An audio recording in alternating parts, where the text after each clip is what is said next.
And up here, because the train's gone into the shed now, so it's gone to bed.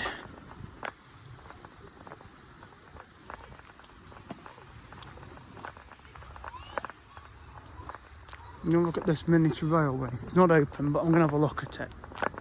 You can just go here, and you can see the little tracks, look. 150 per person, which is not running. When it is, there's a little turntable down there, look. And then the train will come along here and it'll go up there behind the back of this shed. Just goes around the back of this car park. Foxfield Miniature Railway. It's cute, that is, isn't it?